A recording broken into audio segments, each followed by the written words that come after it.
আসসালামু আলাইকুম।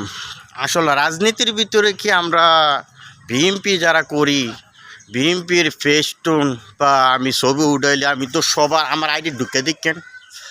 আমি যত আমাদের বিএনপির নেতাকর্মী আছে আমি সকলের লগে আমি ছবি উঠাইছি, আমি সবে পোস্ট করি।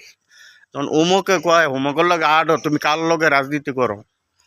অমুকে কয় হোমক রে, তুমি কার লগে রাজনীতি করো? তো একজন আমি ছবি পোস্ট করলে আমার কি রাজনীতিটা কি বাহ্যিক নাকি?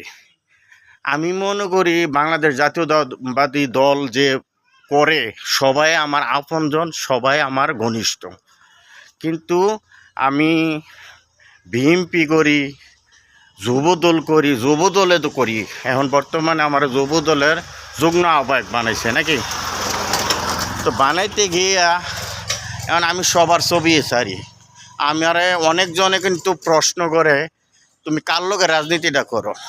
আচ্ছা, আমাদের বুড়িচঙ্গের ভিতরে অনেক নেতাকর্মী আছে, আপনারা বলেন তো আমি কার লগে রাজনীতিটা করতাম?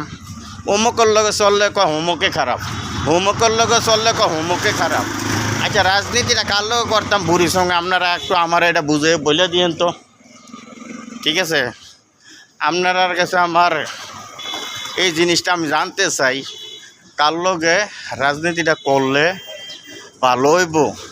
এই জিনিসটা আমারে পার্সোনাল একটু ফোন দিয়া আমারে ভাই দয়া কইরা বললেন তো একটু। তো ভালো থাকবেন। ওকে, হানিফ বাশার। আসসালামু আলাইকুম ওয়া রাহমাতুল্লাহি ওয়া বারাকাতুহু।